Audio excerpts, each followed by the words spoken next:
Hoy, Deus abençoe a todos vocês, queridos hermanos e irmãs. Estamos aqui em nossas oficinas em Rio de Janeiro. Quem fala com vocês é o pastor Marcelo Parrelia. E hoje temos um convidado brasileiro que está morando nos Estados Unidos. Estou falando de um homem de Deus, evangelista. Estoy hablando de Ricardo da Costa, que él tiene un canal de YouTube, el canal Segunda Opinión, y él en ese canal estaba hablando de los falsos profetas, la falsa religión, esa religión maldita, esa religión de engano. Mas hoy sí está aquí para darnos la primicia de su testimonio. Él va a hablar todo para vocês.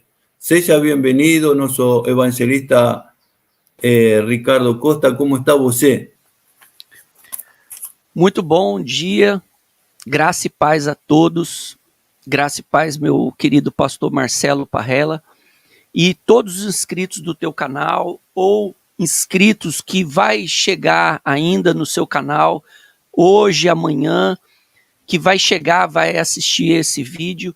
Eu peço a Deus que abençoe a nós todos e você que está assistindo esse vídeo. No dia de hoje, com o convite do nosso querido pastor, eu gostaria de contar o testemunho da minha vida, como eu cheguei ao Evangelho, como eu cheguei a Cristo, qual foi a transformação da minha vida que Deus fez, proporcionou na minha vida, proporcionou na vida da minha família. E eu quero falar algo importante, muito importante, antes de eu começar a relatar o meu testemunho, a minha vida. Você que tem um filho que está sofrendo com vícios de droga, vícios de bebida, na criminalidade, que está perdido, com depressão, que está assim, doente, da forma mais terrível possível. Este testemunho da minha vida é para você mãe, para você pai, para você que tem um familiar, um ente querido, uma pessoa querida que está sofrendo. O testemunho da minha vida é para mostrar para você que Deus opera milagres nos dias de hoje. Eu falo que a minha vida é um milagre. Minha vida é um verdadeiro milagre, é o manifestar do poder de Deus. E independente da sua religião, do seu credo religioso, esse convite que eu faço para você assistir essa live, que você vai escutar coisas assim que vai te deixar assustado, mas que vai mostrar para você que Deus opera milagres. Tá bom, pastor Marcelo? Podemos? Amém, glória a Deus. Aí o senhor toca, se o senhor já quiser que eu comece a falar da minha vida. Amém. Se o senhor quer acrescentar algo. Eu vou fazer as perguntas e você vai falar, amém? Ok. Eu quero saber como era a sua vida antes de conhecer a Jesus. Você hoje é um instrutor de Jiu-Jitsu, mas antes, como era a tua vida? Pastor Marcelo, eu cresci num berço evangélico. A minha mãe era da Assembleia de Deus e desde quando eu era pequenininho, a minha mãe me levava na igreja. Eu ia na Assembleia de Deus, tudo. E isso foi até a minha adolescência, ali perto dos meus 13, 14 anos. E depois desse período, já ficando rapazinho, mocinho, já comecei a sair, a ter os meus primeiros contatos com álcool, com bebida alcoólica, e já comecei a sair com pessoas mais velhas, e já comecei a me envolver muito cedo, aos 13 para 14 anos, eu já estava bebendo cerveja, já estava bebendo outras bebidas fortes, E aos poucos eu fui assim, me desligando totalmente, de igreja, de religiosidade, assim, cresceu uma barreira e eu já não ouvia, não queria saber nada do evangelho, não queria saber que se falasse nada para mim de igreja, nada. Eu fui gradativamente me afastando de Deus, me afastando dos caminhos do Senhor e fui cada vez mais me afundando em bebidas, noitadas, baladas. Já comecei a me envolver com pessoas que usavam drogas e quando eu fui ver, eu já estava totalmente longe de Deus, eu estava já com a minha vida já envolvida com droga e muita droga. Eu já não só fazia uso do álcool, mas eu também usava muita droga e começou droga, e a ponto de eu me tornar um viciado. Eu estava... Ricardo, ¿eso de las drogas era en Brasil o era en Estados Unidos? Não, em Brasil. Em Brasil eu era muito jovem, porque só para adiantar, eu estou aqui nos Estados Unidos tem 6 anos. 6 anos que eu estou aqui nos Estados Unidos. Isso era no Brasil. Então eu comecei a me envolver com traficantes e usava droga. Eu fazia, como se diz, eu já usava droga já desde manhã cedo, à tarde, à noite, e a minha vida, o foco da minha vida, eu até trabalhava, mas o foco da minha vida era consumir droga. E isso foi indo, até chegar um certo ponto que a minha mãe já estava muito preocupada, os familiares já sabia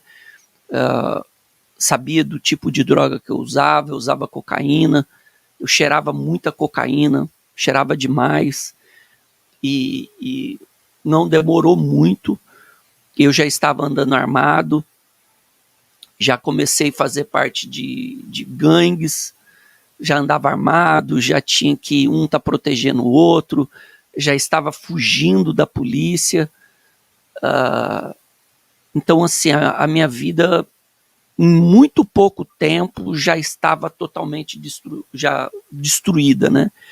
E, pastor Marcelo, as pessoas que estão nessa vida de uso de drogas, essas drogas ilícitas, geralmente não é só o uso de droga em si, não é só o vício, ela se envolve com a criminalidade, que as pessoas falam hoje muito do uso recreativo. Ah, não, eu uso recreativo, eu uso final de semana, eu uso como para ir numa festa, e no meu caso não. Eu não só usava, como eu passei a me envolver com a criminalidade. Eu comecei a andar armado, eu comecei a vender as drogas, e daí para esse ponto, então, muito rápido, já tinha a polícia já sempre me mirando, olhando para mim, sempre me investigando. Então, já foi nesse ponto que eu estava a minha vida, pastor Marcelo. E quando as pessoas falam assim, não, eu uso para recrearme el fin de semana, eso es el comienzo, la mentira que ellos mismos acreditan, ¿no? Que comienzan con eso, mas después cuando el cuerpo fica viciado ya es una cosa que no puede parar más. Sim. As pessoas, elas... foi meu caso, eu falava assim, teve uma época que eu falava assim, não, eu paro quando eu quiser. Quando eu não quiser, eu paro. Daí o que acontecia? Às vezes por causa... eu ficava a semana inteira sem usar. Só que quando chegava na sexta-feira, já pela manhã, a mente, o corpo já ficava naquela busca eu já na sexta-feira eu já estava impaciente. Na sexta-feira eu queria consumir, eu ficava desesperado. E se chegasse na sexta-feira eu não usasse, eu já começava a ficar agressivo, eu já ficava problemático. Qualquer coisa para mim já era motivo de uma confusão, de um conflito. Eu já queria brigar, assim, eu já saía de si.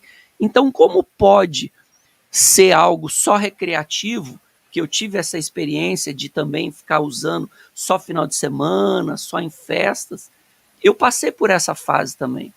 Mas se era só recreativo, não tinha por que eu ter sintomas de agressividade, de ficar paranoico, de ficar alucinado, de ficar assim, em busca daquilo dali. E por várias vezes eu tentei largar esse vício, essa condição sozinho, e eu não consegui. Eu não consegui. Então, é um engano para as pessoas elas achar que o uso recreativo de drogas, até mesmo do cigarro, do cigarrilho, ou de um cigarro de maconha, ou da cocaína, ou às vezes até bebida, a pessoa achar que, não, quando eu quiser eu paro. Não, isso é um engano. Isso é um engano. Y después, ¿cuál fue lo que te mudó la vida, né? Porque hoy si tu vida es exitosa, ¿cómo puedes haber escuchado una palabra? ¿Cuál fue el clic que dijo, basta, chega para mí? O pastor Marcelo, até esse ponto que eu cheguei, que eu contei, ainda, como que se dizem, né? Ainda não foi o fundo do poço. Porque eu cheguei uma hora que eu já estava trocando tiros. Já estava trocando tiros com outras gangues, com outras facções. Eu já tinha pessoas que trabalhavam para mim. Assim, o negócio cresceu e evoluiu de um tamanho grande, que já estava de forma problemática. Imagina você chegar num bairro, ou na comunidade que eu morava, e as pessoas me prestavam reverência, as pessoas às vezes tinham medo da minha pessoa, da minha personalidade, trocava tiro com outros traficantes, coloquei a vida de muitas pessoas em risco, a ponto de a polícia já estava preparando uma operação para me pegar e tudo. E assim, a minha casa era depósito de arma, depósito de drogas e depósito de munições. E a minha esposa, ela tinha muito medo do que acontecesse de mal para mim. Muito, muito, muito. Porque volta e meia chegava a notícia que uma pessoa conhecida tinha perdido a vida nas drogas. Ou pela polícia, ou pela mão de outro traficante. E a minha esposa ficava muito apreensiva e ela falava para mim, Ricardo, se você não parar, se você for preso, qualquer coisa acontecer com você, você vai ficar sozinho, porque eu não vou ficar do teu lado. E eu ameaçava ela, eu falava coisas terríveis para ela, Falava, não, você não vai me abandonar, eu não deixo, eu não permito você me abandonar. E ela ficava falando para mim, né? Poxa, as pessoas falam para mim que quando você era mais novo, você ia na igreja. As pessoas contam para mim que quando você era rapaz, você cultuava a Deus, você louvava a Deus, você tinha uma vida boa, uma vida bacana. E por que você não volta a fazer isso? E eu falava para ela, eu não volto porque eu não quero. Deus não precisa de mim. Eu falava na minha ignorância que Deus não precisava de mim e eu não estava precisando dele.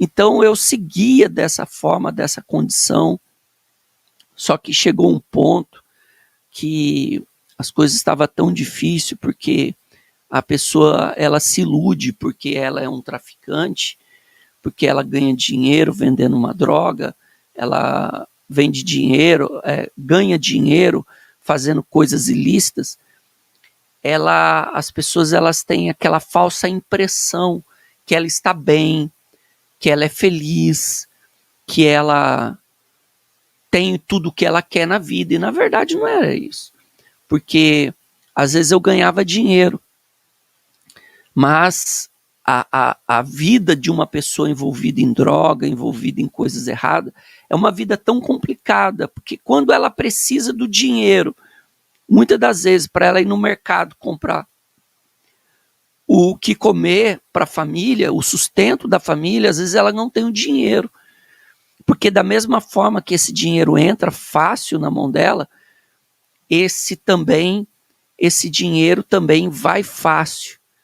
Então era o que acontecia comigo. Às vezes eu ganhava muito dinheiro e na mesma hora eu não tinha dinheiro para fazer nada. Eu não tinha um dinheiro para comprar um alimento para minha esposa, para o meu filho.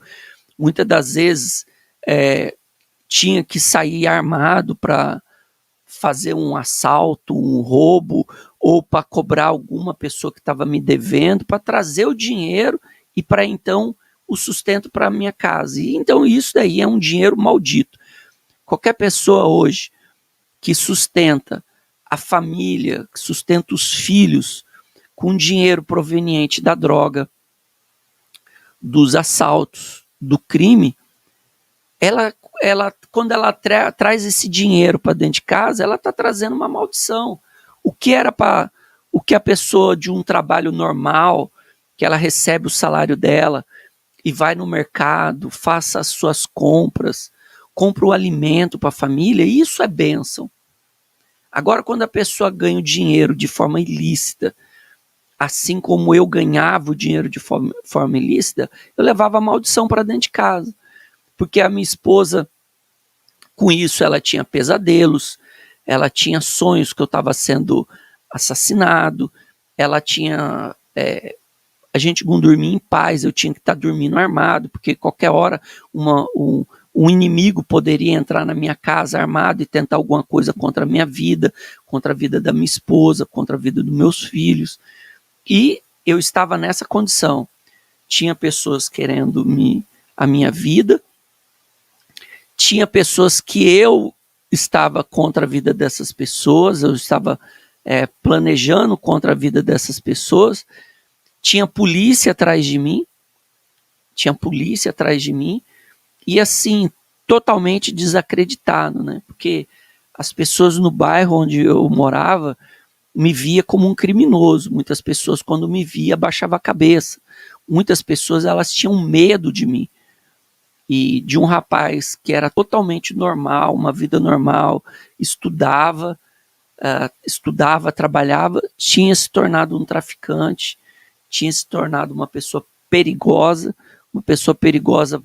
para a comunidade, uma pessoa perigosa para a família, para minha esposa e até para mim mesmo, né? Porque mesmo que eu vivia, às vezes, em festas, em grandes festas, eu promovia grandes festas.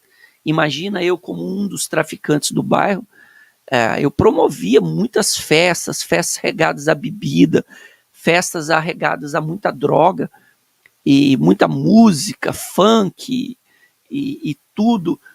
Então, as pessoas, assim, a impressão que tem é que é uma pessoa feliz, né? Promove festa, promove alegria, todo mundo ficava ali até altas horas, até amanhecer, clarear o dia, festejando, se drogando, alguns fumando cigarro, outros fumando maconha, outros fazendo uso da cocaína. Então, por mais que, não, eles são felizes, não eram felizes e eu também não promovia felicidade para ninguém. Mesmo que muitas pessoas estavam ao meu redor por causa da droga, eu não era feliz e eu não promovia felicidade para ninguém. Esse foi, assim, um ponto crucial na minha vida, porque eu pensava em suicídio, eu pensava em tirar minha própria vida. Eu tinha muitos sonhos, muito pesadelo, acontecendo uma tragédia comigo. por várias vezes escapei da morte, por várias vezes em troca de tiro, escapei da morte, de cercos de inimigos tentando contra a minha vida, e muitas vezes também estive na mão da polícia, e assim, a polícia prestes a me pegar e tentar me pegar. Então foi esse assim o meu fundo de poço, foi esse assim um ponto da minha vida que eu falava, não dá mais, não dá mais, eu preciso de ajuda, eu necessito de ajuda. E a Priscila estava grávida da minha segunda filha, da Pietra, e ali naquele momento eu vi que eu precisava de ajuda, para mim não dava mais, eu estava num desespero. Por outro lado, eu tinha propostas para me afundar mais no crime,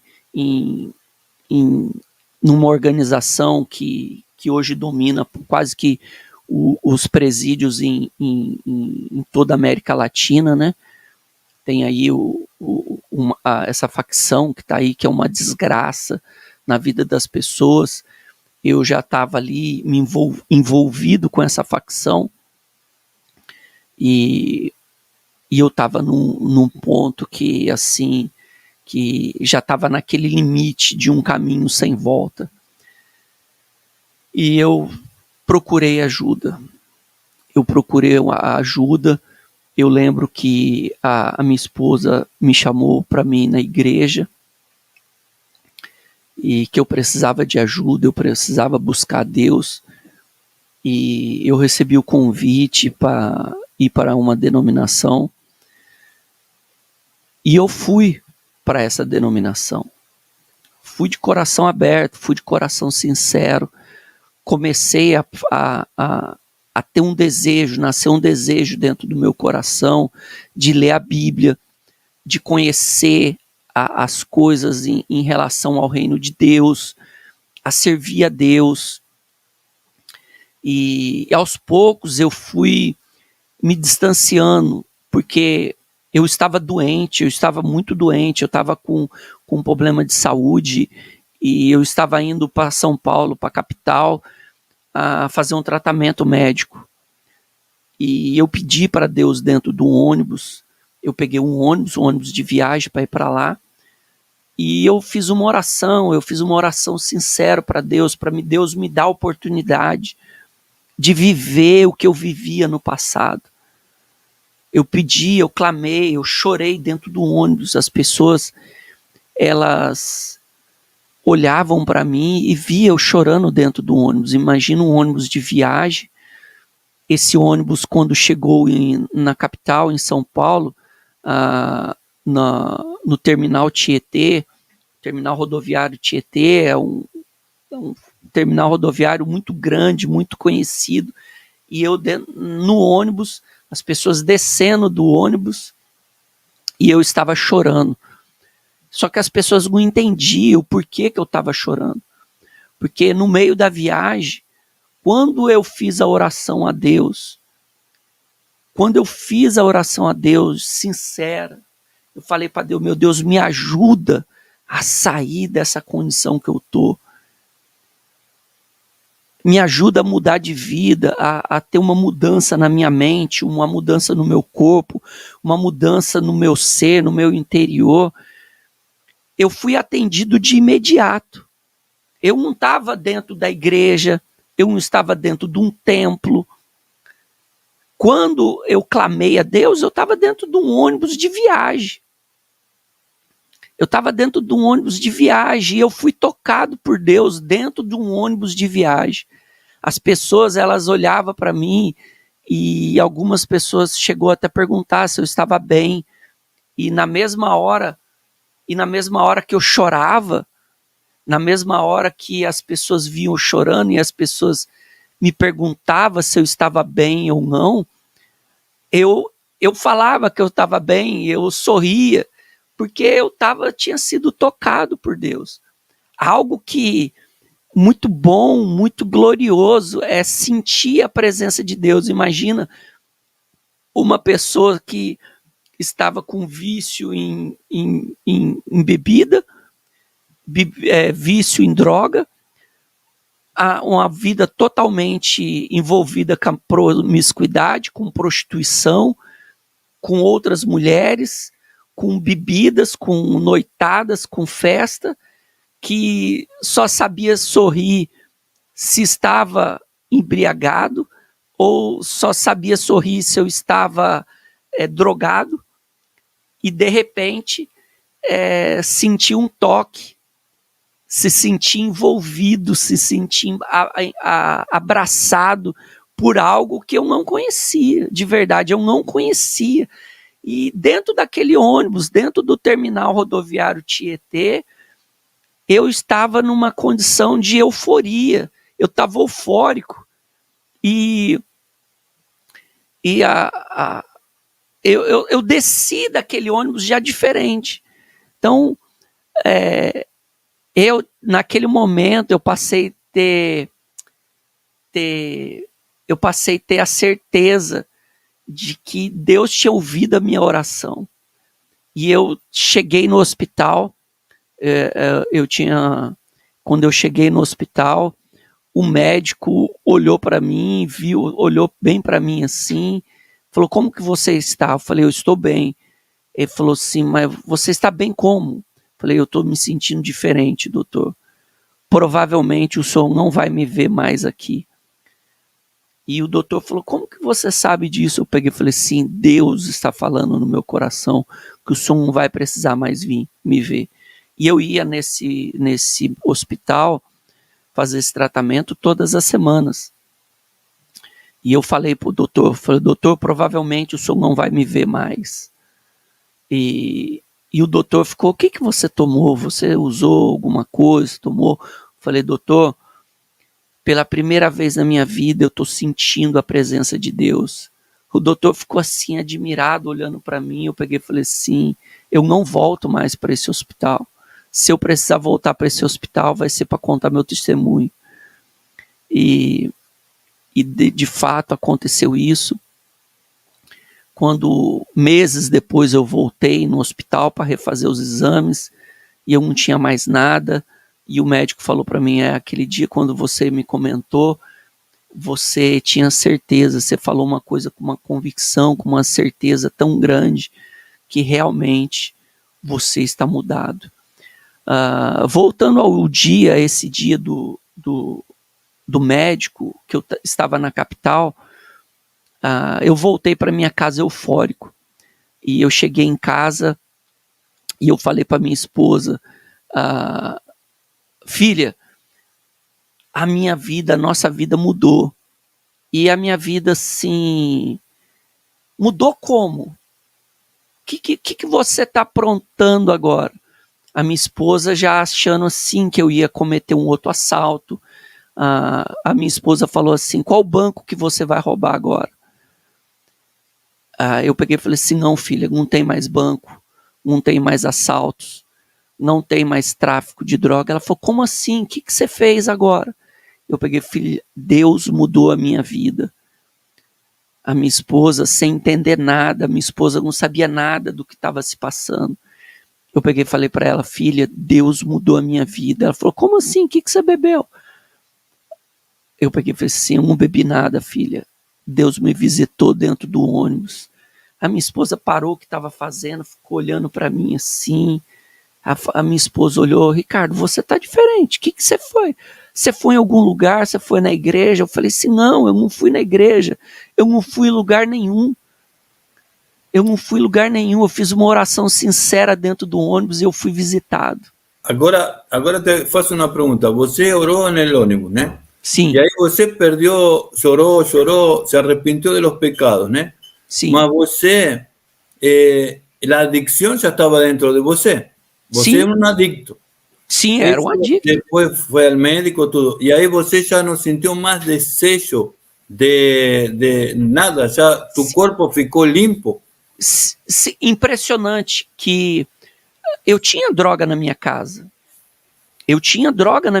Impressionante que desse dia que eu desci do ônibus, eu fui no médico, depois peguei o ônibus, era uma viagem.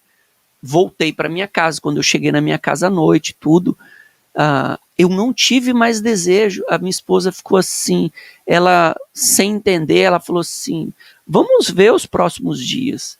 Eu peguei e falei para ela, falei assim, os próximos dias vai ser bênção. E que aconteceu, pastor Marcelo, que eu não tive mais vontade de usar droga e nem bebida. Não tive.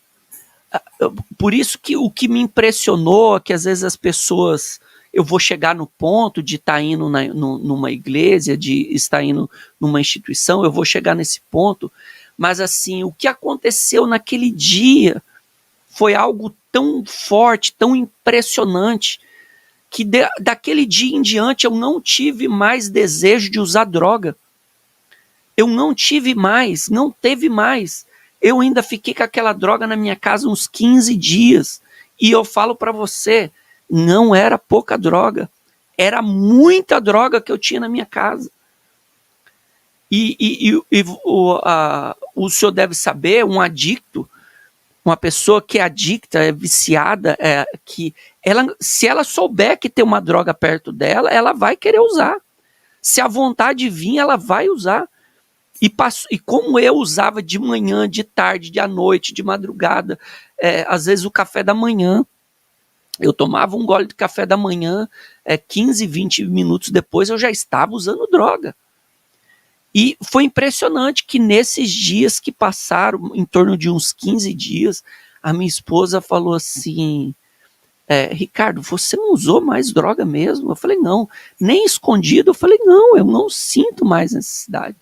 Então eu fui lá e desfiz dessa droga e comecei a procurar um templo religioso, uma igreja, porque eu queria buscar Deus, eu queria orar, eu queria louvar Deus, eu queria contar para outras pessoas que eu estava bem. E eu estava dividido entre o caminho de Jesus, o caminho do evangelho e o caminho do crime. Porque os criminosos começaram a ficar, ué, Ricardo, o que aconteceu? Você não vai fazer festa esse final de semana? Você não vai para tal lugar? Tem um assalto que vai ter muito dinheiro para a gente ganhar. Você não vai? E eu, não vou não. Põe outro cara aí no meu lugar. Poxa, eu não vou não. E alguns, os mais próximos, começaram a perceber que eu estava fugindo dos negócios. Aqueles outros mais próximos a mim, eles percebiam, falaram, Ricardo, poxa, já tem uns dias que você não usa droga mais com a gente, nós chamamos você para fazer as coisas e você não quer fazer coisa errada, o que está acontecendo? E daí para os mais próximos eu contei. Eu peguei e falei assim, acontece que Deus tocou na minha vida. E quando eu comecei a falar para eles que Deus tocou na minha vida, eles começaram a ficar assim, muitos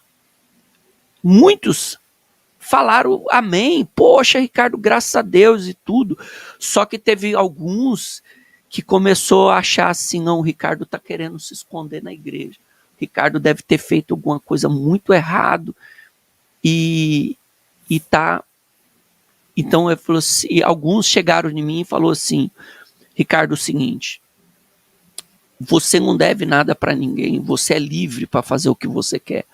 Só que se você estiver se escondendo dentro da igreja, nós vamos te pegar lá dentro da igreja. Aonde você estiver, se você estiver só escondido, nós vamos atentar contra você.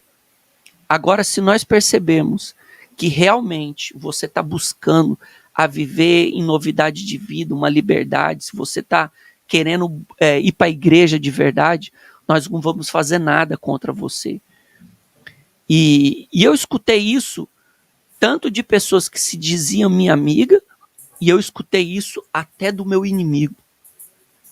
O meu inimigo, quando ficou sabendo que eu não estava bebendo, que eu não estava usando droga, que eu não estava vendendo droga, que eu estava, dando atenção para minha esposa, para meus filhos, teve deles que falou, meu irmão, me chamou até de irmão, segue a tua vida em paz, que eu não quero mais nada com você. Pessoas que a gente, se em outros tempos, tivesse se encontrado na rua, tinha acontecido uma tragédia, ou eu ou essa pessoa tinha morrido. E quando essa pessoa ficou sabendo que eu estava buscando a Deus, olha para você ver que até isso é forte. Uma pessoa que era minha inimiga, que já tinha tentado contra a minha vida, eu já tinha tentado contra a vida dessa pessoa. Essa pessoa, quando ficou sabendo que eu estava buscando a Deus, essa pessoa falou, não, segue a sua vida em paz, que eu não quero mais nada com você. É porque ele era rival. Quando ele se deu conta que você já não era rival para ele, fica tudo na paz. E Deus trabalhou algo tão grande, pastor Marcelo, que eu andava no mesmo bairro que eu vivia, na mesma comunidade que eu vivia, de cabeça erguida. De cabeça erguida, ninguém falava nada, todo mundo olhava assim, nossa, o que aconteceu com o Ricardo? O Ricardo mudou, o Ricardo não está usando mais droga. Os meninos que trabalhavam para mim, eles já passaram a me olhar diferente. E ali eu dei fim naquilo dali tudo, naquela droga. Falei, pega vocês façam o que vocês quiserem da vida de vocês. O conselho que eu dou para vocês, vai buscar Deus, sai dessa vida. Vida do crime não compensa, não faz bem para ninguém. E eu comecei a frequentar uma denominação religiosa. Eu comecei a fazer parte da Igreja Universal do Reino de Deus, uma instituição que é conhecida mundialmente, não só no Brasil, como aqui nos Estados Unidos, toda a América Latina, Europa. Comecei a fazer parte dessa instituição. E, no meu ver, isso é uma parte importante do meu testemunho, que Deus me curou da depressão, Deus me curou do vício das drogas, da bebida, Deus me curou de um problema estomacal, uma úlcera que já estava virando um câncer, por causa de uso contínuo de droga. Deus me curou, Deus fez um milagre na minha vida, me livrou da depressão, me livrou daqueles pesadelos, daquela sede de matar, daquela sede de morrer. Deus me livrou de tudo isso. E eu fui buscar uma instituição religiosa. E o tempo passou, 1 ano, 2 anos, 3 anos dentro dessa instituição. E dentro dessa instituição começaram a falar para mim que eu tinha que pagar o preço. Olha, vê bem, tudo tinha acontecido comigo de graça.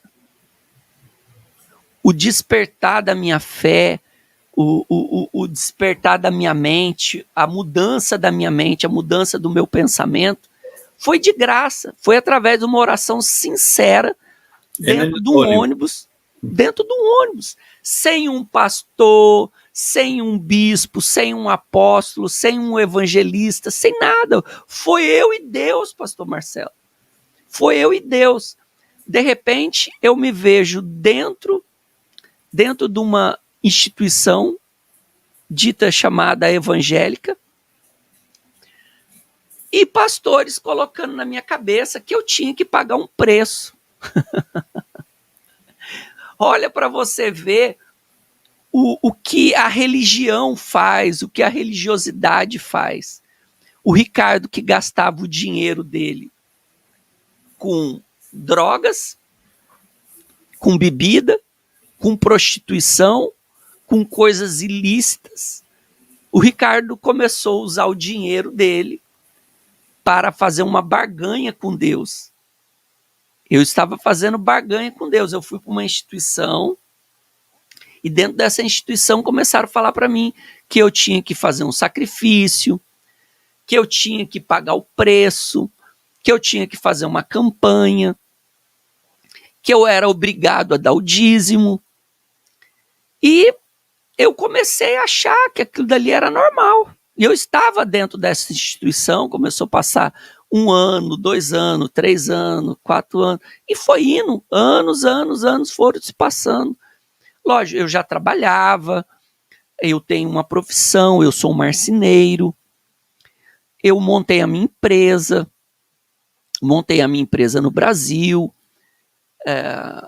tinha funcionários, tinha bastante funcionários, comecei a ganhar muito dinheiro, eu vivia bem, já totalmente livre, anos se passaram, eu já estava totalmente livre de qualquer coisa errada, já vivi uma vida digna, já vivi uma vida honesta e estava pagando preço, um suposto preço, que eu tinha que fazer todas essas coisas. Tinha que fazer esses rituais, tinha que fazer pactos, tinha que fazer campanhas, tinha que dar dinheiro para Deus me aceitar, tinha que dar dinheiro para Deus abençoar minha vida, minha família. E isso foi indo por muito tempo, foi passando e o tempo passando. Lógico, eu contava testemunho da minha vida, as pessoas sabiam qual era a minha vida no passado, então eles exploravam isso. Eles falavam que se eu não desse dinheiro, se eu não pegasse o dinheiro e desse no altar, eu ia voltar até aquela vida que eu tinha antes. Eles falavam essas coisas. E eu... Então, eles te manipulavam através do medo. Sim, eles começaram a me manipular através do medo. Eles falavam, ó, se você não fazer as campanhas que nós aqui propomos para você, você vai voltar àquela vida que você tinha antes. E tudo o que eu não queria na minha vida era voltar. Então, isso não te libertou totalmente. Te libertou parcialmente. Ou seja, você pagava eu queria uma oferta para ficar livre um tempito mais. Eles manipulavam dessa forma. Eu tinha certeza que Deus já tinha me curado. Mas assim, eles trabalhavam dessa maneira. Se outras pessoas que tinham outros problemas, eles manipulavam de outra forma. Ó, se você não fazer a campanha, se você não pegar o envelope e encher de dinheiro aqui, o teu filho vai voltar para a droga. Ou então, o teu marido vai voltar para amante. Você vai voltar para a miséria. Então, era um evangelho que era pregado, que não era o evangelho, e ali eu colocava todo o meu dinheiro naquilo dali. Eu tinha uma empresa, eu tinha 15 funcionários. Pagava meus impostos, tinha uma vida boa, tinha meus carros, tinha minha casa, tinha minha família abençoada, tudo. Só que eu, mesmo depois de eu ter tido esse encontro com Deus, tido essa transformação de vida, por eu não conhecer um evangelho puro, um evangelho verdadeiro, um evangelho sadio, que fazia bem para minha alma, para o meu coração, para minha família, eu estava num lugar para ser explorado. E isso daí, pastor Marcelo, fazia um prejuízo gigantesco, porque eu fiquei em torno de 23 anos dentro dessa instituição. 23 anos. Isso é muito tempo. 23 anos eu fiquei dentro dessa instituição. E foi muito dinheiro. Foi muito dinheiro gasto. E as coisas começaram na minha mente a ficar... Poxa, eu fui liberto através de uma oração sem dar nenhum centavo. E de repente eu estou dentro de um lugar que eu sou obrigado a tudo. Que eu sou obrigado a dar dízimo, que eu sou obrigado a fazer um sacrifício em 6 meses, eu tenho que pegar tudo que eu tenho e apresentar para eles. Eu sou obrigado a fazer as campanhas. E eu comecei a analisar, ler a Bíblia, estudar a Bíblia, estudar o Evangelho, de forma, assim, com uma percepção profunda do que é realmente a vontade de Deus. Eu comecei a ver, não, alguma coisa não encaixa. Nós temos Jesus, que foi o nosso substituto, que pagou o preço, ele pagou o preço da minha vida, da minha alma, com o seu próprio sangue. Ele foi o cordeiro perfeito. E por que hoje eu tenho que pagar um preço? Por que hoje eu tenho que fazer uma campanha? Por que hoje eu tenho que fazer um voto? Por que hoje eu não posso faltar de um dia na igreja, na instituição? E isso começou a trazer um conflito dentro de mim. E eu comecei a ler a Bíblia, E daí as coisas não batiam mais. Não batia. Às vezes o pastor falava algo e eu pegava a Bíblia. Pastor, mas aqui na Bíblia, aqui está dizendo o contrário. E o pastor ficava, não, você está sendo rebelde. Você está sendo rebelde. E tudo o que o falso pastor quer, tudo o que o falso profeta quer, é que você não leia a Bíblia. Ele quer, pastor, que você leia um trechozinho do versículo aqui bem pequenininho. Ele quer que você leia outro pedacinho ali. Mas ele não quer que você junta tudo e tenha um entendimento geral das coisas. Que tudo teve um motivo, que tudo teve um propósito. A las personas que son enganadas son las personas que no leen la Biblia. Jesús falou para Pilato, eu falei a verdade. Él falou a verdade para Caifás, falou a verdade para todo el povo. Só que la gente acredita si escuta la verdade. Agora, si uno mistura la verdade con un poco de mentira, ahí ya fica... Jesús falou mismo, ¿no? Que el lobo es un saltador. Él viene a matar, robar y destruir. Entonces, él está guiando al povo para, como en vez de abrir, como você abrió un negocio, él abrió una iglesia, como un negocio. ¿Está entendiendo? Entonces, ese lobo está tomando el lugar y las ovejas que son de los bons pastores. Exatamente assim, porque assim como o senhor falou, pastor, Caifás sabia, Anás sabia, todos aqueles religiosos da época de Jesus sabiam, porque eles tinham a escritura para consultar. Eles tinham as escrituras, eles tinham os profetas, que tudo que os profetas falaram estava se referindo ao próprio Jesus. Só que eles não queriam jamais, eles iam querer aceitar isso, porque ia acabar a manipulação. E o que nós mais vemos dentro desses lugares são pastores que se dizem pastores, só que é o mau pastor, que eles querem que você segue manipulado, porque uma vez que você para de ser manipulado, para o negócio. O negócio para totalmente. E eu ainda estava no Brasil e tinha empresa, tudo, e eu confesso que eu não tinha assim, um sonho de ir para a América. Quando eu estava no Brasil, eu não tinha. E eu tenho um irmão que já mora aqui na América já há anos, né? Nos Estados Unidos há anos, muitos anos. E o meu irmão me convidava para vir, eu nunca tive interesse, tudo, nunca quis e tal. E Brasil, as coisas ficando difícil, tudo. E a minha filha, ela sempre falava que queria vir. Eu quero ir para América, eu quero ir para Disney. Eu quero que o meu aniversário seja na Disney e tal. E aos poucos, e o Brasil, você sabe que a economia do país não está bem.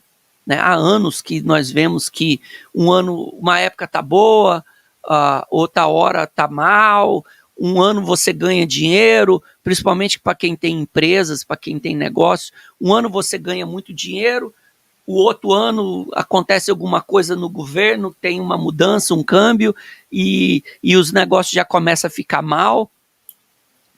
E daí eu falei, não, eu preciso buscar uma estabilidade. E então começamos a preparar para vir para cá, para os Estados Unidos. E eu lembro que quando eu e minha esposa tomamos a decisão, oramos a Deus e depois tomamos a decisão de vir para cá, para os Estados Unidos, esses mesmos pastores, esses mesmos falsos pastores, eles deram uma palavra de maldição para mim que se eu viesse para os Estados Unidos, eu iria me tornar um mendigo aqui nos Estados Unidos. O senhor consegue imaginar um pastor que se diz um homem de Deus declarar uma palavra para uma pessoa que somente quer mudar de país? Olha, eu te voy a contar uma coisa, né? Eu estuve em Miami, né? Y había un mendigo, ¿no? Pidiendo una golleta. Sim. Y yo di lo que tenía, que para mí era mucho dinero, era como 3 reales, eran 70 centavos, ¿no? Puya, se ficó bravo conmigo. Él no aceptaba golleta de 3 dólares, si no, no quería. Y él está muy bien vestido, tenía una hawaiana, de seda, tenía un pantalón de cuero, tenía un tenis nuevo, ni yo estaba vestido así, que estaba de visita. Mas se você traçar um paralelo, com o que nós estamos falando, um mendigo que ele está naquela situação, mas ele não quer qualquer coisa. Você foi dar o quê? 3 dólares? Quanto que foi? Él quería 3 dólares, yo tenía menos de $1, 80 centavos de dólar. Ele não quis. Não quis. Ele não quis. É a mesma coisa os falsos pastores. Não é que eu sou contra a oferta. Se a pessoa quiser dar o dízimo, ela pode dar, não tem problema. É a consciência da pessoa. Se ela quiser oferecer uma oferta a um templo religioso, a uma instituição religiosa, não tem problema nenhuma. Quando se monta uma instituição, ela tem seus gastos de água, de luz, de aquecimento, de internet, o aluguel do prédio, não tem problema. Mas, a pessoa tem que aprender a dar com alegria. E quem vai receber, também receber com alegria. É a mesma forma que esses falsos pastores fazem. Se você dá 10, ele fala que 10 é pouco. Você tem que dar 50, você tem que dar 100. Se você dá 100, ele tem coragem de falar para você, não, era para você ter dado 1.000. E quando eles fazem essas campanhas e falam assim, se você der 1.000, Deus vai te dar 10.000. E Deus não prometeu dar 10.000 para ninguém. Mas a ganância, a sede desses homens por dinheiro, pelo que não é dele, pelo que é das pessoas, e usando e manipulando através da própria Bíblia. Ricardo, também eu escutei, né? Deixa esse carro velho, esse ferro velho, deixa aqui, esse carro velho sale 10, 15 mil reais, né? Deixa esse carro velho, Deus te vai dar um novo. Mas se você está trabalhando com muito esforço, comprou esse carro velho de 15 mil, 10 mil, como você, por arte de mágica, vai receber um carro de 100 mil? Não tem coisa, não tem como. Nem razonamento. Não tem raciocínio. Fica totalmente fora de foco. Sim, está fora de foco, mas é um evangelho totalmente deturpado, né? Olha só, quando eu estava me preparando para vir para os Estados Unidos, eu tinha uma empresa, eu dava muito dízimo, eu dava muita oferta, eu dava muito sacrifício. Eu já cheguei a levar para a igreja uma sacola. Deixa eu ver. Imagina uma sacola desse tamanho, cheio de dinheiro e notas grandes. Imagina você levar numa campanha, eu levei o meu sacrifício, como eles dizem, não foi em um envelope, foi numa sacola desse tamanho, cheia de dinheiro. Eu já cheguei a fazer isso. E o pastor não queria perder mais um. Então, por isso que teve aquela ameaça, se você for para os Estados Unidos, Deus está me falando que você vai virar um mendigo. E eu não aceitei aquela palavra. E aquilo ali me deixou assim, eu falei, não, meu Deus, tem alguma coisa errada, não é possível. Não é possível, isso não encaixa mais. E eu lembro que eu comecei a vender equipamentos da minha empresa, tal, eu estava encerrando a empresa, tudo, e eu vendi carro, eu vendi os equipamentos da empresa, tudo, eu estava desfazendo aquele negócio, tudo, e o pastor, aos poucos, sabia que eu estava vendendo as coisas, chegava ao ouvido dele, ó, o Ricardo vendeu o carro, e o Ricardo vendeu isso, o Ricardo vendeu aquilo, e era coisa que eu já tinha dado o dízimo quando eu comprei. E o pastor queria que eu desse o dízimo de novo. Se isso é meu, imagina, se esse controle é meu, eu comprei esse controle aqui com dinheiro que eu tinha dado o dízimo. Eu dei o dízimo, o dinheiro era meu, o restante, certo? Fiquei algum tempo com esse controle. Eu resolvo vender esse controle. Então já era dizimado. E o pastor não, foi atrás de mim, não, você tem que dar o dízimo de novo. Eu quero o dízimo de novo. Eu falei, não, pastor, mas quando eu comprei eu já tinha dado o dízimo, eu vou dar o dízimo 2 vezes da mesma coisa? E aí eu comecei a ver a manipulação. Falei, meu Deus, isso é uma manipulação. Porque mesmo quando a Bíblia falava do dízimo, se falava o dízimo naquela época era um alimento, era para o povo judeu, e não se falava que quando a pessoa tinha que dar o dízimo quando ela ganhava o bem, quando ela colhia e quando ela vendia. Ela estava cobrando o dízimo 2 vezes. E eu falei para o pastor que não. Falei, não, pastor, esse dinheiro que eu estou juntando é o dinheiro para minha viagem. Eu chegando lá no país, eu tenho que me estabelecer, eu tenho que rentar, alugar um lugar para me viver com a minha família, preparar um trabalho, tudo. Eu preciso desse dinheiro. E o pastor falou, se você não der esse dinheiro, de tudo que você está juntando, de tudo que você está arrecadando, você vai virar um mendigo nos Estados Unidos. Você e sua família vai passar fome nos Estados Unidos. E eu achei isso um absurdo. Eu e minha esposa falamos, não está certo, deve ser esse pastor. Não é a igreja. Não é a igreja que faz isso. Vai ver que é só esse pastor e tal. Nega-se a sí mismo a acreditar que esas cosas que uno está escuchando, viviendo, venga de la institución, ¿no? Mas eles estão entrenados assim. Sim, a pessoa começa a ficar assim, meu Deus, e tal. E viemos para os Estados Unidos.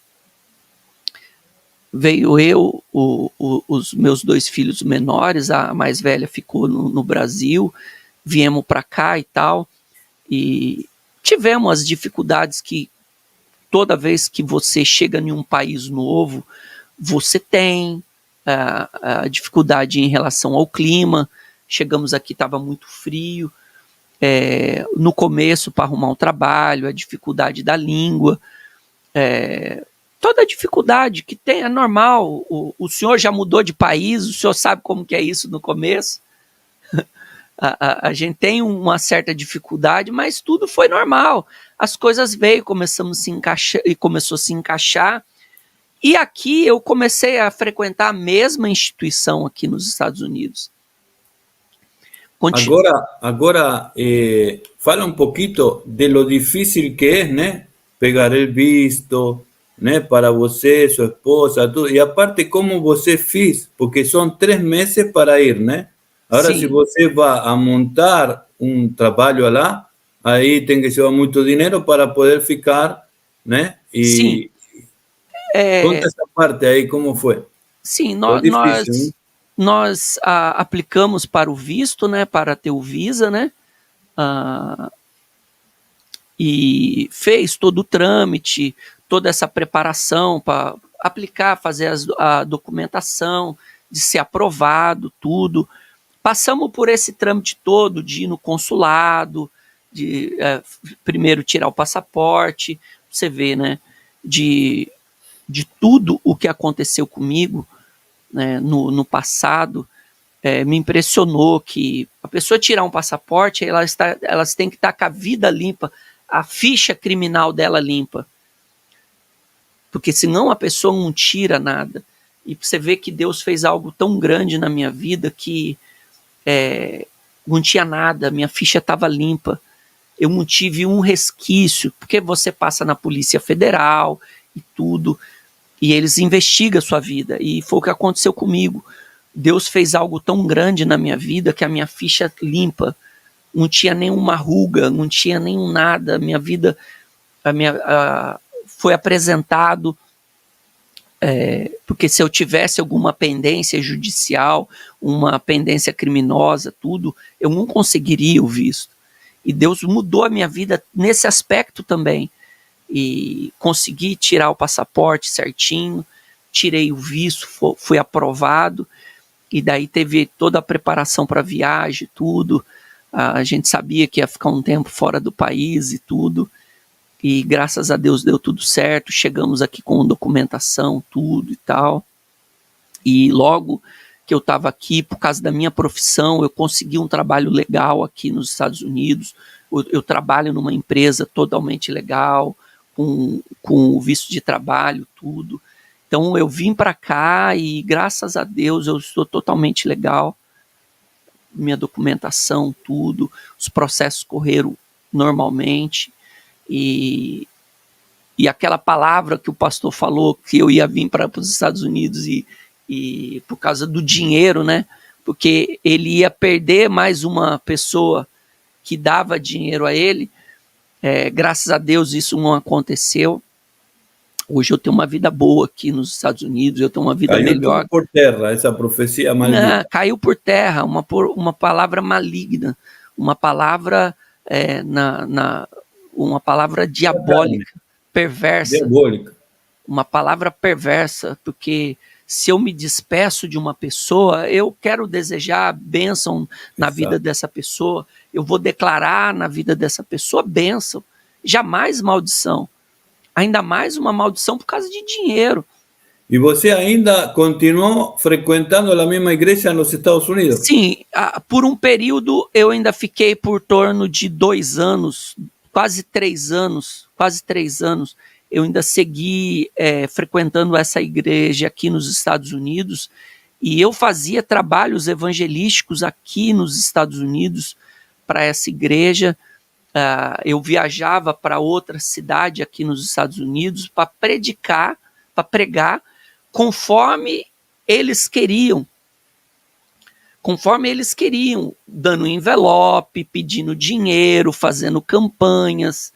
E algo curioso aconteceu comigo aqui nos Estados Unidos, que eles me mandavam para um lugar aqui, quase 1 hora da minha casa, para cuidar de uma igreja para eles. E nessa igreja tinha americanos, tinha latinos, e o culto era feito em inglês.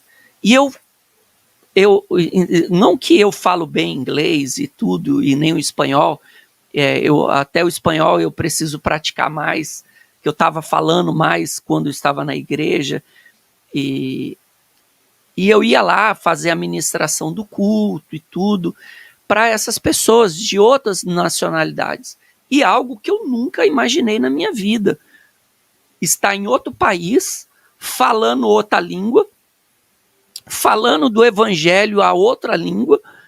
E eu lembro que começou a ir 4, 5, 6 pessoas. Era um templo da Igreja Universal, só que não tinha um pastor para ir para lá. Então eles me mandavam para lá. Então 3 vezes por semana eu viajava para esse lugar e lá eu pregava. Só que como o meu foco não era tirar dinheiro das pessoas, meu foco era falar do evangelho. E todo dia, quando eu voltava, o pastor, a primeira coisa, perguntava para mim: quanto que deu de oferta? Quanto que você arrecadou? Eu falei, pastor, pastor, eu não sei, as pessoas colocaram aí dentro do alforge, do gasofilácio, né? da sacola, as pessoas colocou aí, eu não sei quanto que as pessoas deu. O pastor, não, você precisa saber, você está pedindo muito pouco.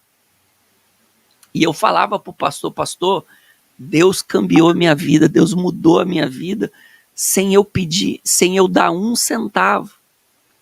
Eu não precisei dar uma moeda para Deus mudar a minha vida. E o pastor falava assim, não, mas aqui é assim, aqui você tem que dar, você sabe que aqui tem que dar para mudar a vida da pessoa. E eu falava, não, pastor. E o pastor ficava muito bravo comigo, ficava muito bravo. E ele, quantas pessoas deu? Eu, 15 pessoas. Começou com 3, com 4, com 5. Daqui a pouco tinha 9 pessoas. E teve uma reunião que eu fiz lá, um culto que eu fiz, que tinha 17 americanos. Tinha 17 americanos e uns 10 latinos. E deu mais 20 e tantas pessoas. Então, nesse dia, eu fiquei muito contente. Eu fiquei muito contente por eu poder falar de Jesus, poder falar do amor de Jesus para muitas pessoas, que para mim já era muito. E pelas igrejas aqui nos Estados Unidos, não são templos com muitas pessoas. Sempre são templos pequenos, e não com muitas pessoas, com 20, 30 pessoas. ¿Cómo está la fe en los Estados Unidos? ¿Las personas tienen fe? Eu vejo de algumas formas diferentes. Assim, eu vejo mais fé nos latinos, principalmente nos da América do Sul. Brasil, Uruguai, Paraguai, argentinos. Aqui na minha região tem muitos equatorianos, venezuelanos. Eu vejo que os latinos são mais avivados. Os latinos são assim mais gostam mais de estar nos cultos, nas igrejas, louvando e tudo e tal. Quando você vê pro americano, o americano nativo, aquele branco de olhos azuis, tudo, eles são mais assim, como dizer, eles são mais, eu não digo incrédulos, mas eles são mais frios. Eles, quando escutam a palavra de Deus, o evangelho, ou a crença dele é de uma forma mais pensativa, mais pensante. Tudo, né? Quando você fala para eles algo da Bíblia ou acerca de Deus, eles pensam mais. E diferente do latino, que na mesma hora, tudo que você fala para ele, amém, graças a Deus, tá ligado, isso, aquilo e tudo, é diferente. O latino, principalmente os ali da América do Sul, eles já são mais assim, são mais despertos para as coisas de Deus. Não importa nem o que está falando, pode ser uma mentira, pode ser um engano, ele tá, glória a Deus, você está pegando a Bíblia, você está manipulando, você está, como que se diz, Paulo falou, um sofisma, é algo que tem aparência que é uma verdade, né? Tem uma aparência que é uma verdade, mas quando você vai estudar a fundo, não é verdade, é uma mentira, uma manipulação, e mesmo assim, eles, amém, glória a Deus, então, e aceita tudo. Já o afro-americano, ele tem uma outra forma peculiar, diferente. Eles são um tanto assim, eles acreditam, são mais quentes, assim, creem mais do que o americano nativo, vamos se dizer assim, o preto, ele é mais, ele crê mais no que o branco aqui, mas assim, também é uma forma diferente, naquela assim, na mesma hora que ele crê, ele não crê, na mesma hora que ele aceita, ele não aceita, e também tem toda uma questão social, em torno disso daí. Quanto mais tem uma condição financeira boa, ele é incrédulo.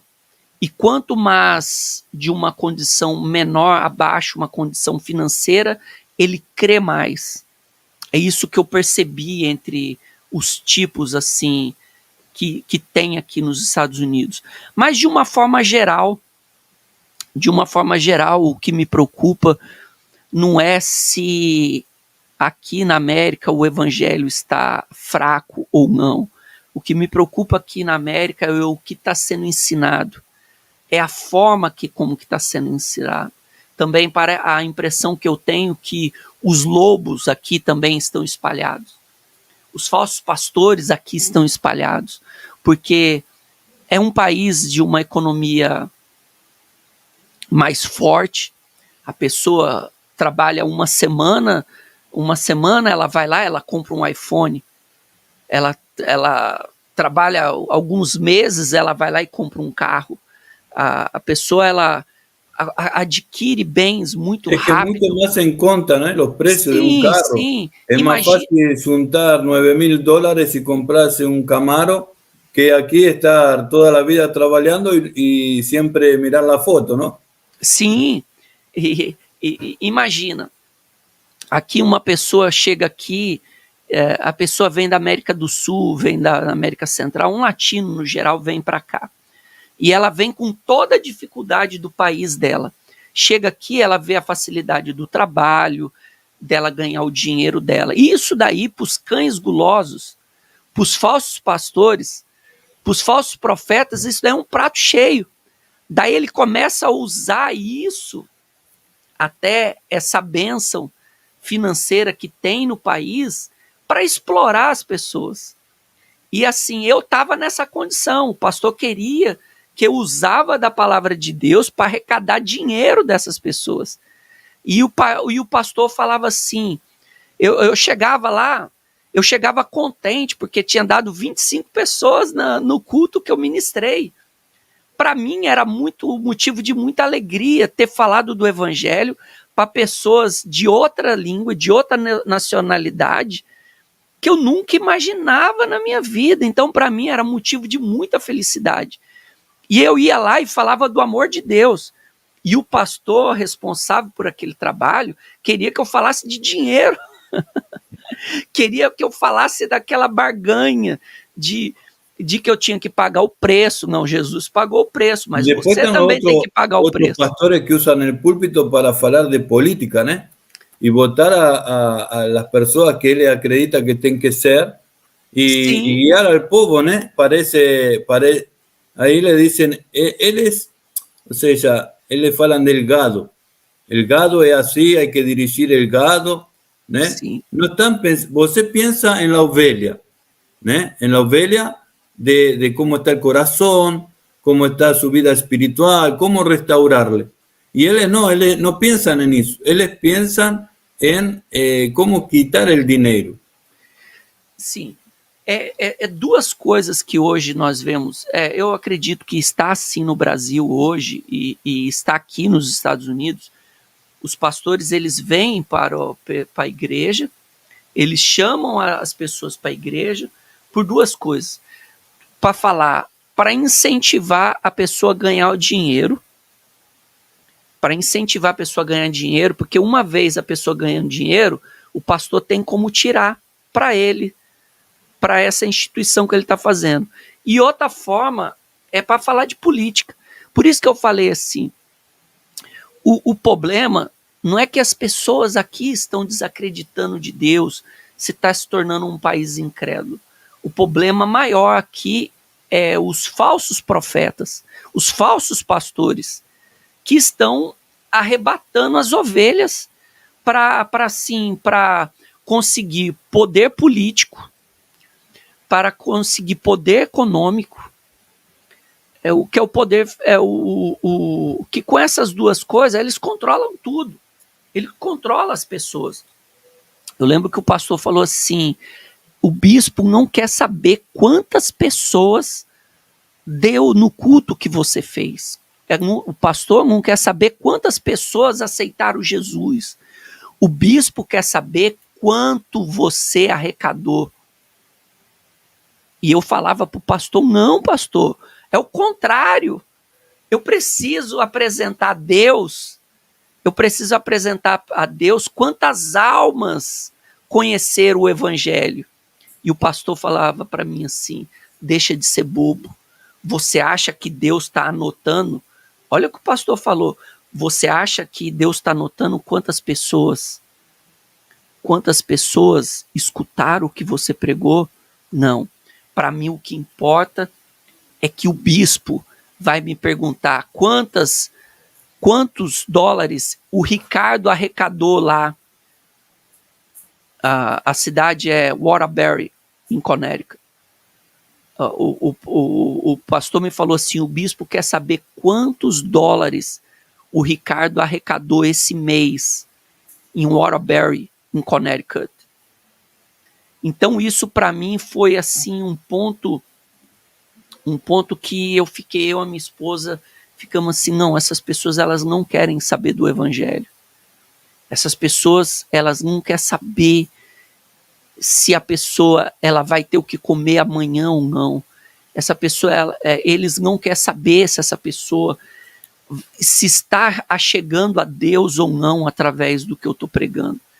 E daí eu começou a me abrir os olhos, me começou a ver que isso não era um lugar para mim, isso não tinha nada a ver com o evangelho, isso não tinha nada a ver com a vontade de Deus.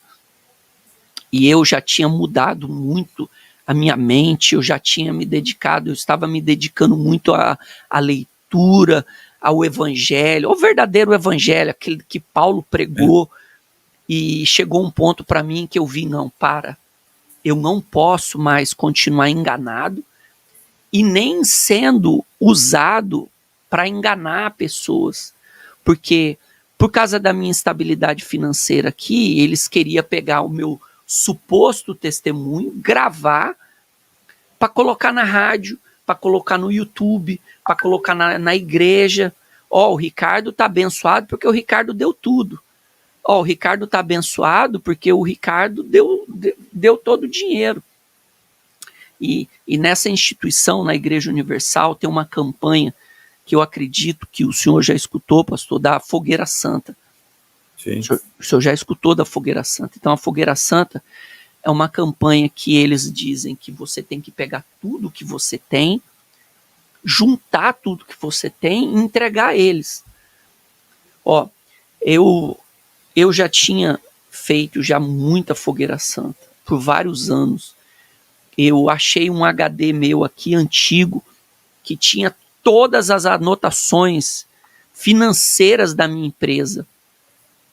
E quando eu estava nesse período de saio ou não saio, abandono esse falso evangelho ou não, Deus me permitiu que eu achasse esse HD com todas as informações da minha empresa.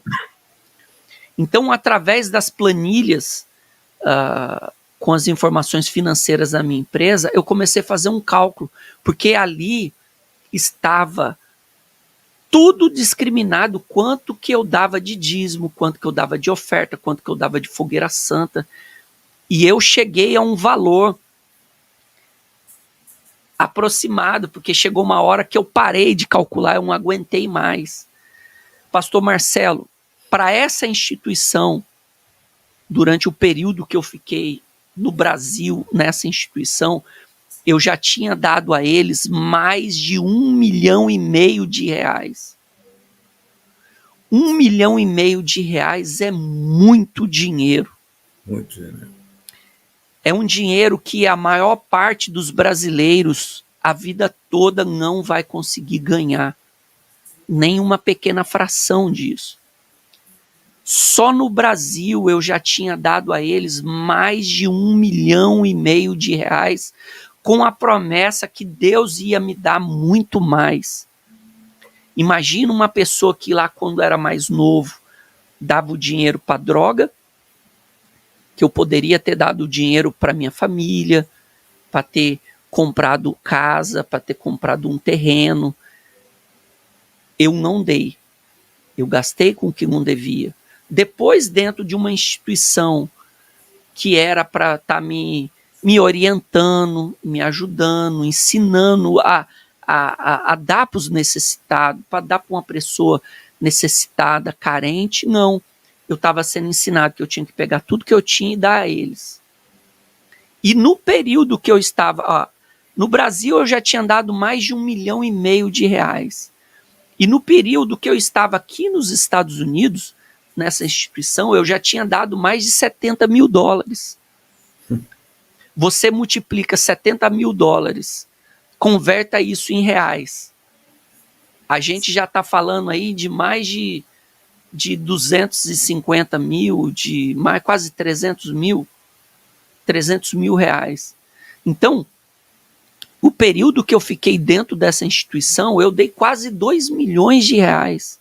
Isso é muito dinheiro. Eu poderia ter ter guardado para a faculdade, universidade dos meus filhos.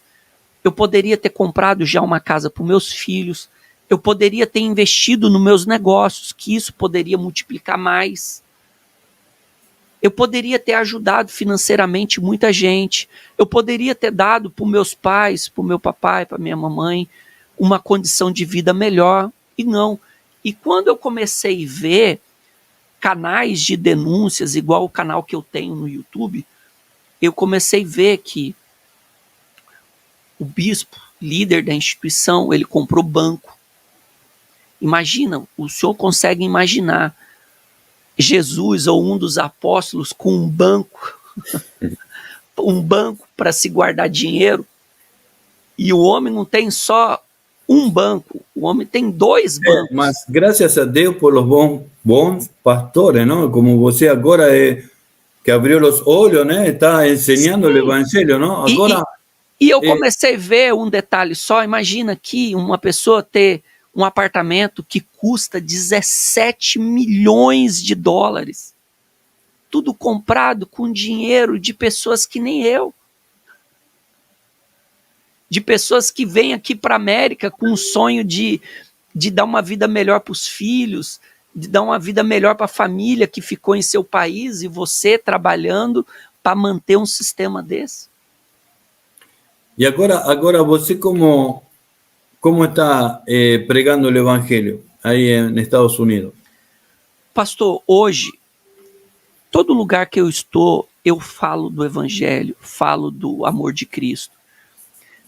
Hoje eu não estou frequentando nenhum templo religioso, eu visito algumas denominações aqui nos Estados Unidos. Eu vejo aqui, tem boas denominações evangélicas, tem boas igrejas aqui que é sadio para a pessoa ir lá, adorar, cultuar. Mesmo hoje, não estando fixo em nenhuma dessas denominações, mas hoje eu sigo fazendo meu trabalho de pregar o evangelho. Volta e meia eu me reúno na casa de amigos, reúno pessoas, né? E falamos do evangelho. Eu prego o evangelho em casas. Quando eu me reúno na praia com os amigos, eu prego o evangelho. Eu gosto muito da praia, eu gosto muito do mar, me faz bem. E às vezes eu estou lá reunido com alguns amigos, algumas pessoas. Quando eu me vejo, eu já estou pregando o evangelho, já tem pessoas sentadas ao redor de mim, e eu estou falando do evangelho, estou falando do amor de Cristo, eu estou falando do que Jesus fez para a nossa vida. Eu sou professor de jiu-jitsu, eu sou instrutor de jiu-jitsu, e eu tenho meu tatame aqui na minha casa. Eu dou aula de jiu-jitsu para alguns jovens, e toda aula que tem, nós pegamos a Bíblia e fazemos a leitura da palavra de Deus, e eu falo do evangelho para esses jovens. Eu falo do amor de Cristo para esses jovens. Então, é algo que está dentro de mim. Eu não preciso estar num templo religioso, eu não preciso estar num lugar, se você não for, você vai para o inferno. Porque o evangelho é algo livre.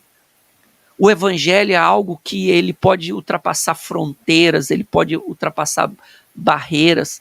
Quem quer pregar o evangelho, ele mostra o evangelho, o amor de Cristo na sua própria vida. E é o que eu procuro fazer hoje. Eu ensino meus filhos que o melhor testemunho que existe, o melhor evangelho pregado é aquele que você mostra na sua própria vida, amando o seu próximo, não explorando, amando. É quando você se dá, é quando você ajuda. Nós aqui temos aqui o cuidado de estar ajudando pessoas que estão chegando novas no país. Eu falo para os meus filhos muito isso.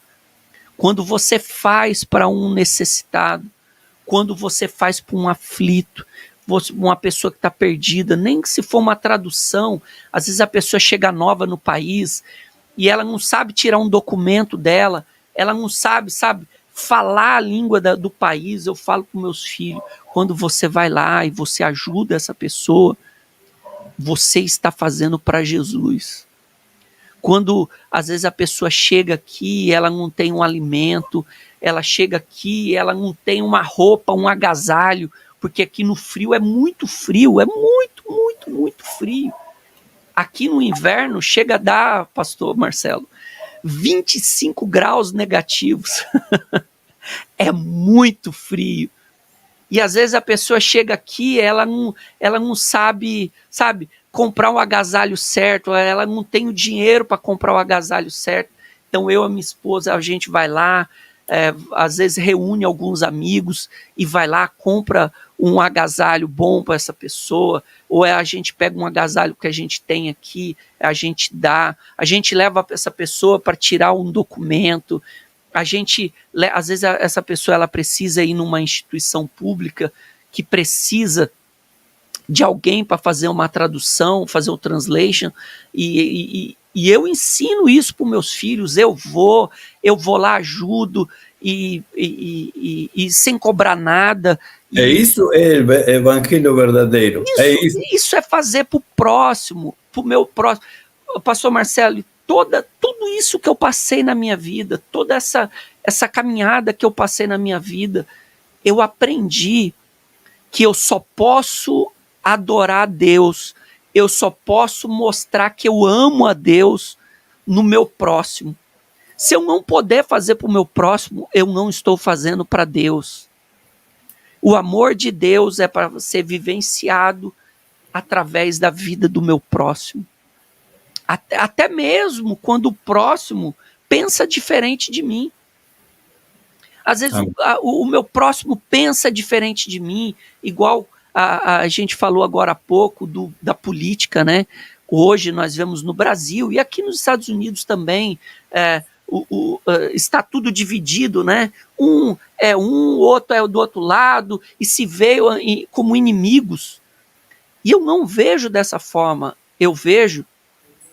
Eu procuro mostrar Deus na minha vida. Eu não quero que ninguém faça a mesma coisa que o Ricardo faz. Não, você vota em um, eu voto no outro. As pessoas aqui da minha igreja é de tal partido político. Não, isso não é evangelho. Além disso, isso é um crime, usar dos mecanismos de uma igreja, de uma instituição, para pregar política, para manipular as pessoas politicamente, para obrigar as pessoas a votar em quem você quer. Isso é crime. E não é errado, isso não condiz com o evangelho, isso não condiz com as escrituras. Não é o que Jesus nos mandou a fazer. De maneira nenhuma. Não é. Ricardo, me fala um pouco de tu canal. Pastor Marcelo, canal Segunda Opinião, Ricardo Costa. Esse canal, eu creio que Deus me tocou para criar esse canal, porque através desse canal eu faço algumas coisas nesse canal. Eu desperto as pessoas para a verdade através do evangelho e eu denuncio falsos profetas. Esse canal tem vídeos, tem lives, tem matérias que eu falo a respeito dos falsos profetas, das falsas instituições que se dizem instituições evangélicas, mas na verdade elas estão disfarçadas de instituições financeiras. Elas se dizem ser cristãs, elas se dizem instituições que se dizem que pregam o evangelho, mas na verdade, igual eu disse, elas só pregam sofismas, né? Você pensa que é o evangelho, mas quando você vai estudar a fundo, não é o evangelho. A partir do momento que você está dentro de um lugar que não ensina que os pactos mudaram, que tinha lá o antigo pacto, que hoje nós vivemos na nova aliança, um novo pacto, um pacto de superiores promessas, um pacto que teve a mudança através de Jesus.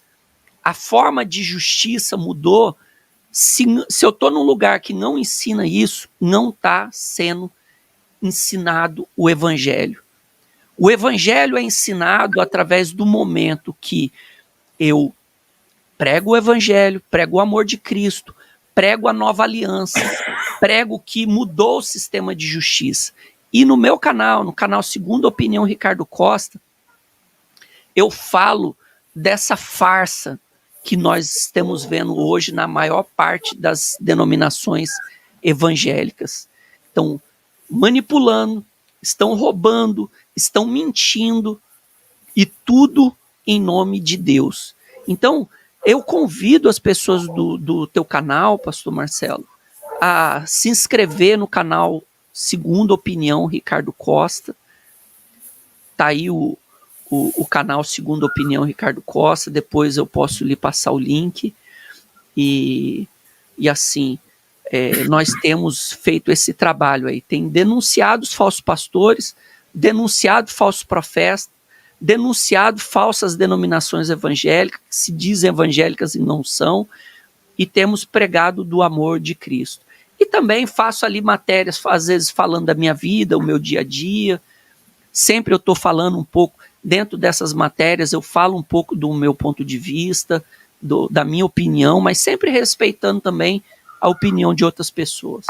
Ricardo, si alguien quiere entrar en contacto contigo, aparte de suscribirse al canal, ¿podrías pasar algún teléfono o Facebook para que la gente entre en contacto contigo?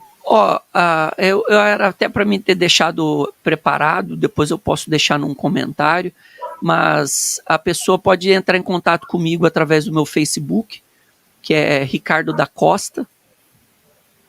Ricardo da Costa. Pode deixar mensagens também em comentários de vídeos que eu coloco. E no meu Instagram, se o senhor me permite, eu vou colocar o link do meu canal nos comentários. Sim. Eu vou colocar o link do meu canal, deixa eu copiar aqui. Perfecto. Después te voy a pedir que dejes una palabra final para todos los jóvenes que están usando drogas, las MAI, los PAI, que tienen ese problema con los filhos, PAI que son alcohólicos, ¿eh?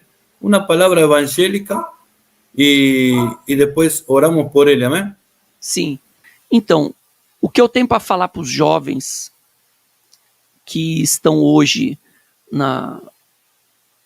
com vícios, né? A pessoa é adicta em cigarro, hoje está muito comum os jovens usando maconha. Não, é recreativo. Outras drogas, cocaína, a pessoa usa drogas sintéticas, tudo. O conselho que eu dou para você é cair fora. Cai fora disso, porque você vai perder tempo da sua vida, você vai perder o amor da tua família, você vai se afastar da sua família, e isso não vai te fazer bem, nem moralmente, nem psicologicamente e nem espiritualmente. Conselho que eu falo para você: começa fazendo uma oração sincera. Olha, no começo desse vídeo, no começo desse testemunho, eu fiz uma oração sincera. E uma oração sincera para Deus é o que Deus mais quer dentro de você. Eu tenho certeza, se esse vídeo chegou até você, é porque você é um eleito de Deus, você é um abençoado.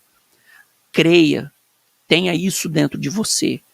Deus te escolheu desde antes da criação do mundo. Você é um escolhido de Deus, você é um eleito. Tem algo dentro de você que pertence a Deus. Tem algo dentro de você que está vendo esse vídeo que pertence a Deus. E Deus quer o resgate disso para ele. Deus quer te resgatar da situação que você está vivendo, situação de droga, de depressão, de prostituição, de crime. Deus quer te resgatar disso. Ele não vai abrir mão de você. Por mais que você lute, contra, por mais que você fala, não, mas é essa vida que eu escolhi. Você sabe que no fundo, algo fala com você. Tem uma voz falando dentro de você.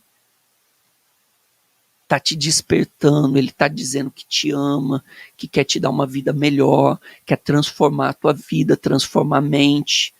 Você tem que transformar a tua mente. Talvez você ainda é muito jovenzinho, você fala que tem muito tempo ainda. Mas quantos são os jovens que estão perdendo a vida cedo porque estão numa balada, porque estão numa discoteca, que estão em passeios inconsequentes, que tem os jovens, ele se mete em passeios, vai em lugares que não era para ele estar lá. E ele acha, não, eu estou bem assim.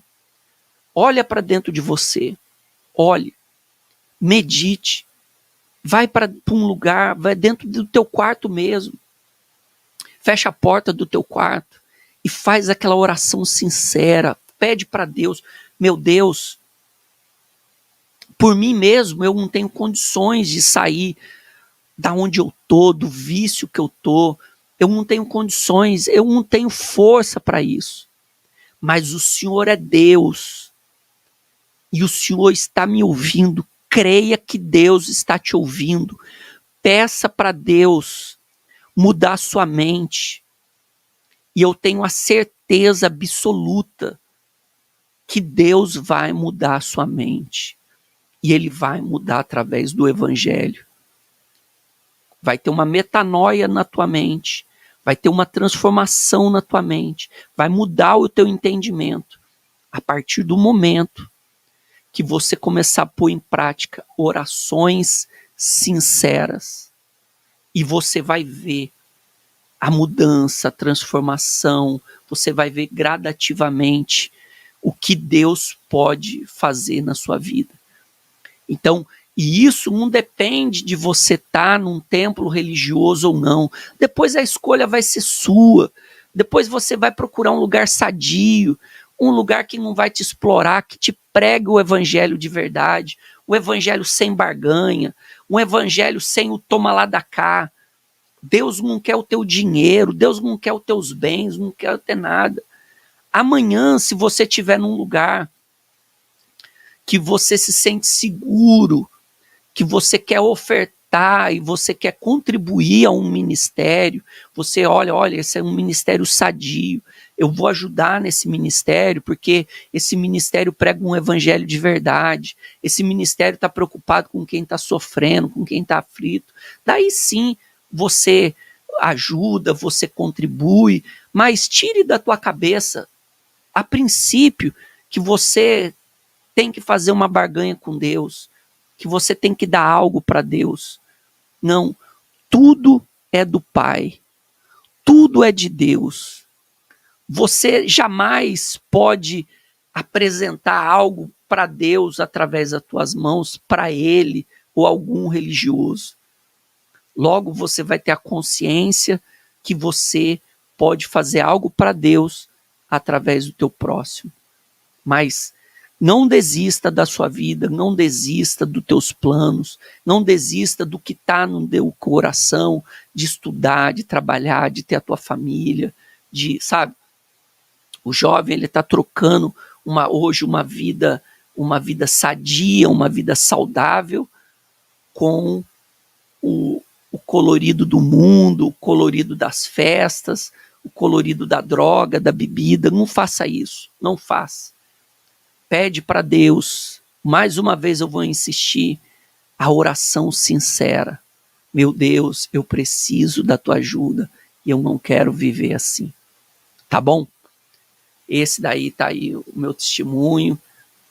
A pessoa pode, você que chegou agora na live, pode ver desde o começo, e através do meu canal, você pode estar entrando em contato comigo, pode ver vídeos lá, e Deus eu tenho certeza que vai ter algo preparado para você. Amém. Vamos orar, amém, por isso. Te dejo Vamos orar, a oração. Ok. Meu Deus, meu Pai, meu Deus, eu te peço em o nome do Senhor Jesus Cristo. Meu Deus, toca na vida dessa pessoa que está tendo a oportunidade de escutar essa live, ou que vai assistir essa live no gravado, que o Senhor possa, meu Deus, não através das minhas palavras, que as minhas palavras elas não têm esse poder, mas o teu Espírito é capaz de convencer, de tocar e de moldar o coração dessa pessoa. Meu Deus, que tudo o que eu relatei aqui seja somente, meu Deus, para despertar para essa pessoa que a vida dela também pode mudar, pode ser transformada. Meu Deus, e a minha confissão de fé que eu faço nesse momento é que o Senhor já está tocando nessa vida. Eu creio que o Senhor está transpondo barreira, transpondo distância, e o Senhor vai tocar no coração dessa pessoa. Essa é a minha confissão de fé. Meu Deus, aquele que está fraco, aquele que está desesperado, aquele que está abatido, seja mudado pelo teu poder, pelo teu amor. Que essa pessoa que está talvez acamada, que ela está doente, que ela está talvez, pode estar até dentro de um presídio, Espírito Santo, envolva o coração dessa pessoa, envolva a vida dessa pessoa, meu Deus, e faz a mudança.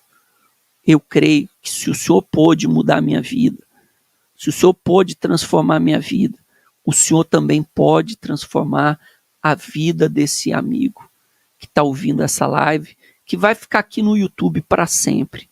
Mas sempre quando alguém assistir esse vídeo, ela possa ser tocada pelo teu poder. Meu Deus, visita todos.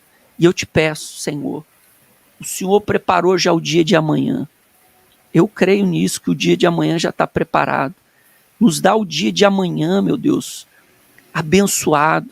Nos dá força, nos dá condições de vencer todas as dificuldades da nossa vida. Todas elas. Conforme a tua vontade e conforme o teu querer. Meu Deus, abençoa cada um dessa live. Eu te peço a sua bênção sobre a vida e sobre o ministério do pastor Marcelo, da missionária Luciana. Meu Deus, eu te peço isso de todo o meu coração. Eu te peço com o meu coração aquebrantado. Por favor, meu Pai, usa as nossas vidas em favor do teu evangelho, em favor do teu nome, para que somente o teu nome, o nome de Jesus, seja glorificado e exaltado através das nossas vidas e através de muito mais pessoas. Eu entrego tudo nas tuas mãos, em nome de Jesus. Amém. Amén, amén y amén. Gloria a Dios.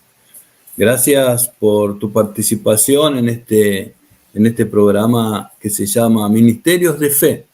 Y hoy estamos hablando acerca de tu testimonio, donde has enriquecido a muchas personas. Entonces, yo quiero pedir a usted que nos está escuchando, que sea parte de ayudarnos a llegar a más personas, a más familias que necesitan escuchar el testimonio de nuestro amigo y evangelista Ricardo Costa, que está en Estados Unidos con toda su familia, bendecido. No importa si lo quisieron amaldizuar, él convirtió la maldición en bendición, porque Él está en la rocha, que es Jesús de Nazaret. Amén. Muito obrigado por estar aquí, muito obrigado por habernos enriquecido. Amén. Dios te abençoe. Amém, amém.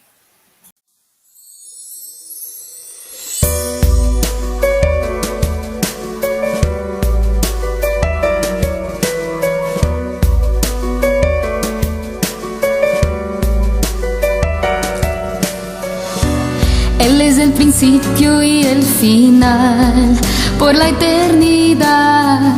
Sus ojos como llamas de fuego son, todo puede ver. En sus manos tiene toda autoridad, todopoderoso. Y con su justicia el mundo juzgará.